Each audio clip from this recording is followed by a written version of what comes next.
राष्ट्रीय सेवा योजना के 7 दिवसीय शिविर के दूसरे दिन के हमारे मुख्य अतिथि और वक्ता डॉक्टर DC मीना, अतिरिक्त जिला कलेक्टर बीकानेर,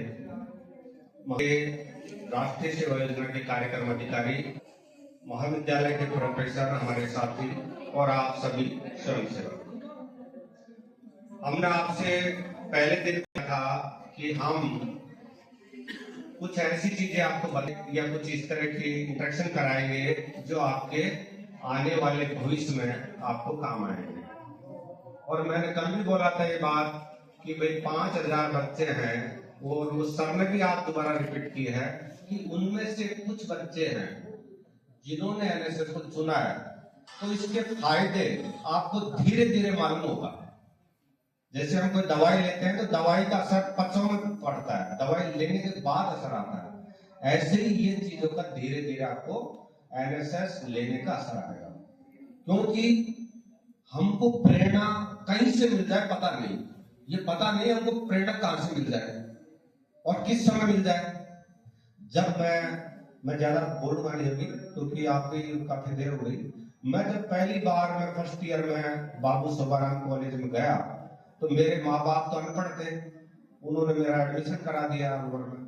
तो मैं जब फर्स्ट ईयर की क्लास में था तो एक टीचर बार बार जो ये बोलता था कि भाई मैं इधर हूँ, आज प्रोफेसर, तुम स्टूडेंट हो, और जब मैं रिटायरमेंट हो जाऊंगा तो तुम प्रोफेसर बन जाओगे।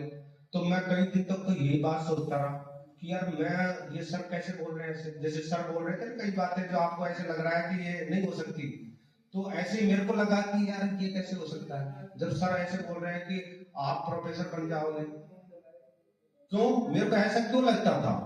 क्योंकि सर ने बताया है कि आपका गार्जियन या आपका मार्गदर्शक कैसा है वो भी एक बहुत बड़ा फैक्टर है।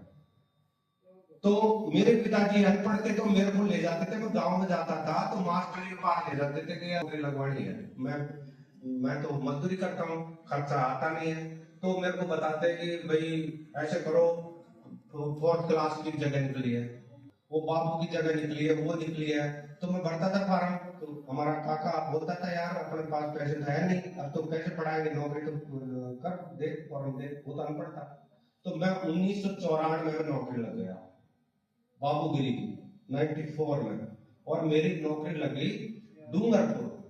और डूंगरपुर जाने में 2 दिन लग गए मेरे को, क्योंकि मेरे को तो रास्ता अलवर तक का ही पता नहीं था। जाते जाते कैसे मैं डूंगरपुर पहुंचा, और फिर उसके बाद मैंने 5-6 महीने तक नौकरी की। पर मेरे अंदर वो शिक्षक की ये बातें आती रही कि यार आप प्रोफेसर बन जाओगे। तो मैंने वहां छोड़कर 6 महीने में जो पैसे कमाए वो आकर दोबारा से मैंने MA में एडमिशन ले लिया, और फिर MA में एडमिशन लेते ही मेरा MA फाइनल में फिर मेरा लेक्चरशिप का टेस्ट पास हो गया। पर फिर भी दुविधाएं कम नहीं हुई, क्योंकि इंटरव्यू में फेल हो गए कई बार। तो चीजें क्या है कि सर ने जो बताई है, सर क्या है कि ग्रामीण परिवेश के हैं, सर के भी माँ बाप कृषक हैं, सर ने बहुत स्ट्रगल किया है, आपको पता नहीं है। पर सर यहाँ पर प्रोफेसर भी रहे और सामाजिक एक्टिविस्ट भी हैं। यहाँ आपको पता है कि यहाँ एक आदिवासी सेवा संस्थान चलता है जो लड़कियों के लिए बहुत सारा काम करता है, उसकी फाउंडेशन में सर का बहुत योगदान रहा। सर प्रशासनिक अधिकारी होने के बावजूद भी बहुत सारे लेख लिखते हैं। हमारे जो शिक्षक हैं, टीचर हैं, वो साल भर में एक लेख में नहीं लिखते हैं, ये साल में 4-5 ऐसे लेख लिखते हैं जो नेशनल अखबारों में आते हैं समसामयिक विषय पर। तो इनके अंदर बहुत सारी चीजें हैं। अब सर बोल रहे थे जो सुबह उठने की बात, एक बार सर से मैं मिलने चले गए, SDM थे डूंगरगढ़ बीकानेर में, मैं प्रैक्टिकल लेने गया था। तो मैंने सर से बात की, सर मैं यहाँ प्रैक्टिकल लेने आया हूँ, आपसे मिलूंगा। चले गया। अब क्या रहा कि 2 दिन तक मैं सर के वहां रहा क्वार्टर पर। अब सर जब ऑफिस में आते थे तो मैं 8 बजे सो जाता था।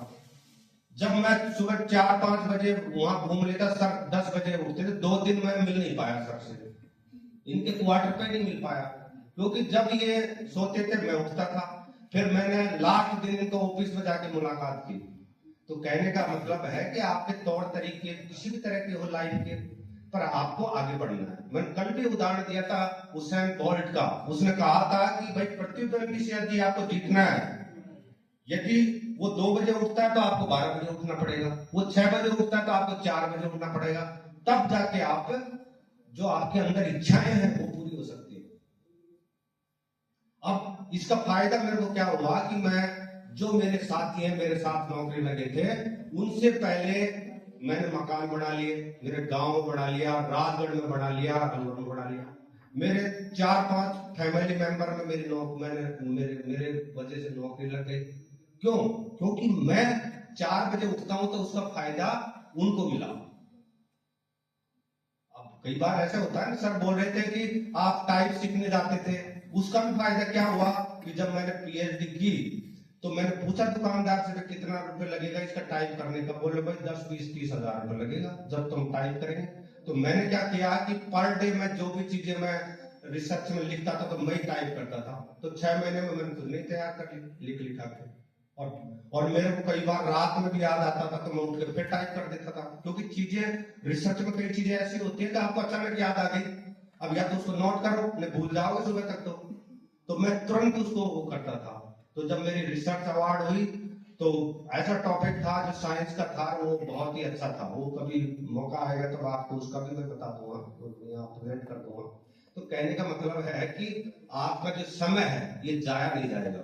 आपको लग रहा होगा कई बच्चों को कि यार क्या है ये एनएसएस, हमारा बस छूट गई, टाइम वेस्ट कर दिया, ये है, साफ सफाई कराते हैं। पर ये चीजें क्या है कि आपके अंदर एक आग जलाती है, और ये आग धीरे धीरे भभकेगी, आपके अंदर प्रेरणा